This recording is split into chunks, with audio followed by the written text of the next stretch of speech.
Good morning everyone, happy new year. তোমাদের সকলকে নতুন বছরের শুভেচ্ছা। আমি সকাল সকাল রেডি হয়ে গেছি, যাচ্ছি একটুখানি বাজারে। বাজারে টুকটাক কিছু কেনাকাটা আছে, সেগুলো করে নেব। এসছি একটু মাছ বাজারে, মাছ নেব।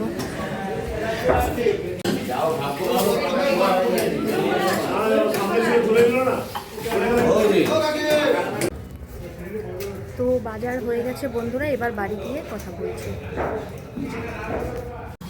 এখানে আমার গরম চা রেডি হয়ে গেছে। এখানে আবার বড় বড় লঙ্কা দেখতে পাচ্ছি। মা, এই লঙ্কাগুলো কি করবে গো? চপ করব।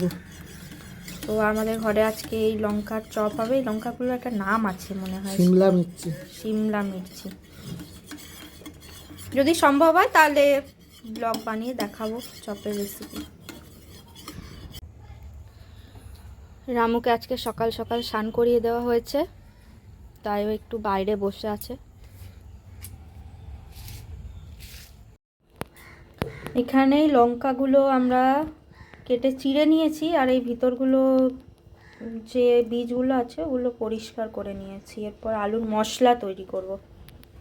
মশলা করার জন্য এখানে নিয়েছি সেদ্ধ আলু, আর আছে এখানে কাঁচা পেঁয়াজ আছে, ঘরে তৈরি ভাজা মশলা আছে, আর লঙ্কা গুঁড়ো আর লবণ।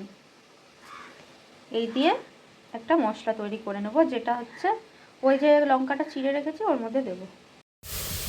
যে আলুর মশলাটা তৈরি করেছিলাম সেটা এই লঙ্কার মধ্যে সুন্দর করে ভরে নিয়েছি। এটা এখন ভাজবো না, এটা দুপুরবেলা খাওয়ার আগে বেসন গুলে গরম গরম ভেজে নেব। আমাদের পাড়ায় রাস্তার কাজ হচ্ছে, তাই জেসিপি এসছে আজকে কাজ করতে। রামু এসছে এখানে রাস্তার কাজ দেখতে। এই যে সেই লঙ্কার চপটা এখন ভাজা হবে। এখানে ওই বেসনের ব্যাটার বানানো হয়েছে, এবার টপ টপ করে ভেজে ফেলা হবে।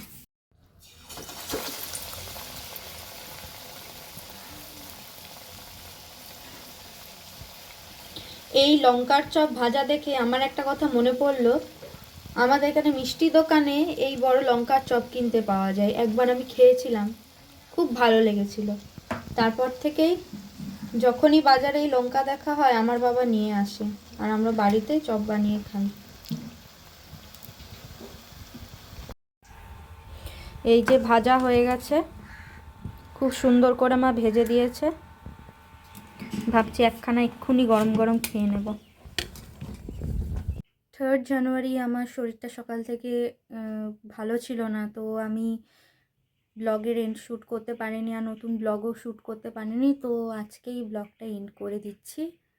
তো দেখা হবে নতুন একটা ইন্টারেস্টিং ব্লগ নিয়ে। ওয়েট করো। টাটা।